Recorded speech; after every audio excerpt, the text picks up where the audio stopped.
Oke, bismillahirrahmanirrahim. Assalamualaikum warahmatullahi wabarakatuh. Alhamdulillah, hari ini mau coba buat konten lagi.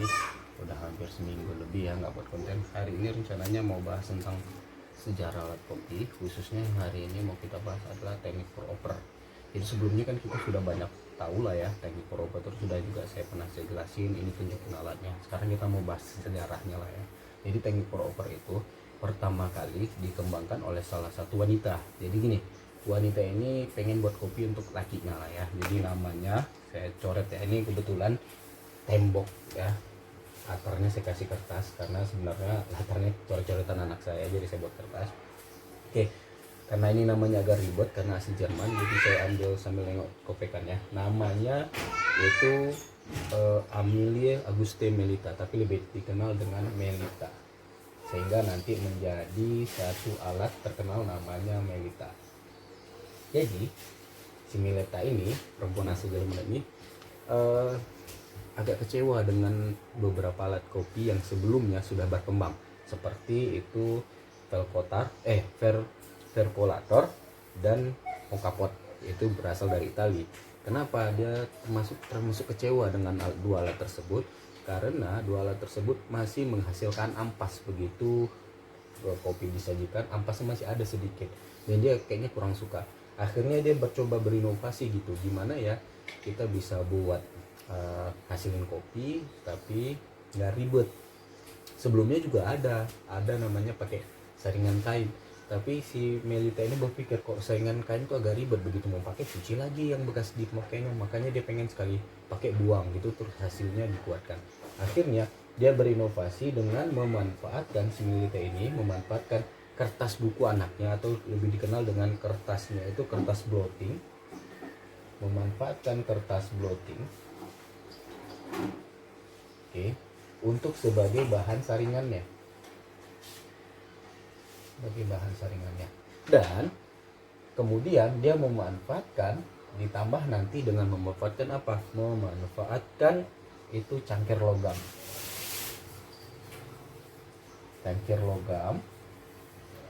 yang dibolongi satu. Ini itu jadi tengahnya, jadi ada cangkir logam, misalnya cangkir logam lah gitu ya, terus dibolongin. Jadi seakan-akan nanti misalnya ini cangkirnya ya, terus nanti dibolongin. Maka alat Melita itu nanti terkenal dengan lubang satu. Oke. Nah, rupanya hasilnya memuaskan sehingga dijadikan brand pada tahun pada tahunnya lebih tepatnya 20 Juni 1908. Pada tahun 1908 ini menjadi brand atau dipatenkan dengan merek M. Benz. M. Benz, T baru Z. Brandnya itu dengan M. Benz pada tahun 1908. Nah, berkembang nih akhirnya. Nah, dengan berkembangnya ini timbullah beberapa alat teknik pour over. Nah, sejauh kita tahu itu lebih banyak berkembangnya nanti asalnya dari Jepang. Awalnya dari Jerman, kemudian berjepang. Timbullah beberapa alat-alat yang akhirnya mirip-mirip seperti ini, karena dulu kalau di Jepang itu lebih spesifik, dia sifon, karena alat-alat kopi itu khususnya berangkatnya dari beberapa perusahaan-perusahaan kimia yang menyediakan alat-alat lab gitu, yaitu menghasilkan alat-alat kopinya itu seperti sifon. Maka kalau dulu di awal-awal tuh banyak alat kopi itu dibuatnya itu dari Jepang dengan bahan-bahannya kaca. Nah, akhirnya karena adanya Melita ini berkembang alat-alat baru. Oke, pada tahun ini pertama 1908 ya. Pada tahun 1953 nah, itu berkembang alat yang bernama Kono mereknya, dengan tipenya yang ada namanya Meimon, ya, Meimon.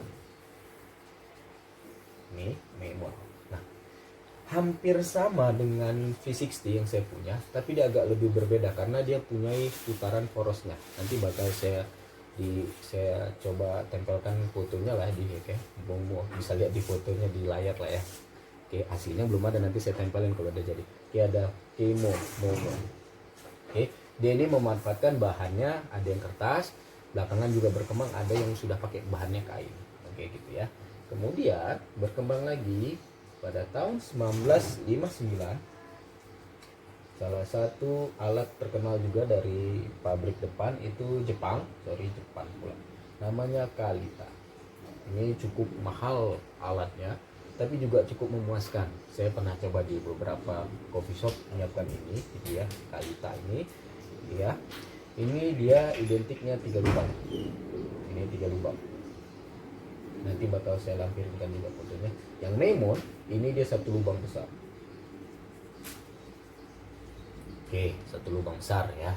Tuh, Neimon 1 lubang besar, hampir sama kan. Nah, terakhir pada tahun 2005, oke 2005 ya, lahirlah Hario, dikenal dengan V60. Hario itu banyak. Awalnya ini pabrik Hario ini, awalnya itu pabrik lab kimia, bahan-bahan lab kimia. Oke, berkembang menjadi V60. Kenapa dia V? Karena bentuk Hario itu kan kayak gini ya, kayak V gitu ya. Kan V60 itu gini. Gambarnya jelek banget. Oke, bentuk V-nya ini. Oke, kayak bentuk V. Kemudian 60-nya itu diambil dari sudut 60 derajat. Ya, serinya ada 2. 1 dan 02. 01 untuk yang sampai 2 cup. Dari 0 sampai 2 cup, ini 2 cup sampai 4 cup. Gitu ya. Nah, berkembang, akhirnya timbullah beberapa brand-brand lain dari baik dari Jepang sendiri maupun dari luar Jepang. Oke ya. Pertama ada mereknya nanti namanya Kinto. Oke, ini tuh brewernya itu khusus untuk 4 cup. Ya. Ini beberapa alat yang cukup lumayan. Kalau saya sumbernya saya baca dari Lazada, Kinto Brewer Stand 4 nih ya. Kinto itu ada yang termahalnya itu ada namanya Brewer, yang termahalnya itu ya, Brewer Stand Set. Kisaran harganya itu bisa sampai 2 sampai 5 juta ya, lumayan. Kemudian Kalita tadi sudah kita bahas, tapi ada 2 merek Kalita yang mahal. Itu pertama ada nanti namanya Kalita Web Tsubane. Oke, Web Tsubane 185 Copper. Oke, ini merek pertamanya itu sekitaran harga 2.200-an. Oke. Kemudian nanti ada yang web juga, Tsubane 185 yang metal. Kemudian untuk Melita itu yang paling terkenal nanti ada namanya Melita Ready Set Jingle ya. Tadi Melita itu yang terkenal adalah Melita. Merek yang paling terkenal itu adalah Melita Set Jingle. Ini tarif yang mahalnya, sumbernya dari Lazada. Oke, itu sekitaran harganya 1.151.000. Cukup lumayan, tapi berkembang lah dengan seiringnya harga dolar ya. Kemudian ada juga merek dari Amerika, namanya adalah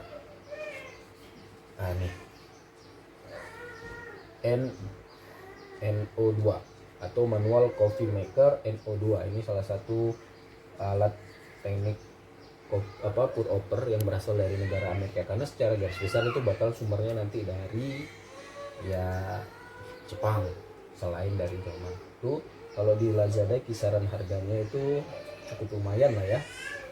Nah, kemudian ada juga merek terkenal lagi nanti yang lain, ada namanya Alto Air 2. Kembangannya Alto Air 2. Ini cukup lumayan ya, masih dari Jepang juga alatnya.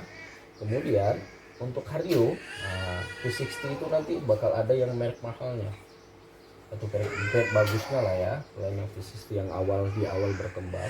Karena V60 ini terus berkembang ya. Ada nanti namanya yang copper. Oke, ada yang satu lagi nanti yang metal. ada nanti juga yang dekanter. Oke, ya nanti bakal saya bagi linknya lah ya untuk beberapa alat ini. Oke, jadi cukup menarik ya untuk alat ini ya. Jadi awalnya sih saya pertama nggak pengen tahu lah sejarahnya, jadi cuma punya, terus rupanya berkembang alat ini. Contoh sederhana, saya pas begitu coba main ke Otan lah gitu, di Otan saya buka banyak banget alat-alat full outernya, tenten full outer. Lalu sebenarnya coba saya kulik-kulik sejarahnya, oh inilah ini beberapa, akhirnya dari sejarah ini berkembang beberapa alat-alat baru. Mungkin ini saja, terima kasih sudah menonton. Dan terima kasih juga bagi kamu yang telah subscribe dan mendukung channel ini. Lebih dan kurangnya mohon maaf. Saya sekali lagi saya bilang, saya bukan barista, saya juga bukan hebat-hebat dalam kopi, tapi saya cuma penikmat kopi yang coba pengen tahu kopi, semuanya tentang kopi, baik alatnya, baik kopinya, cara nikmatinya. Maka di sini kontennya cuma sharing sebagai pemula yang pengen tahu banyak. Mungkin itu saja, lebih dan kurangnya mohon maaf. Assalamualaikum warahmatullahi wabarakatuh.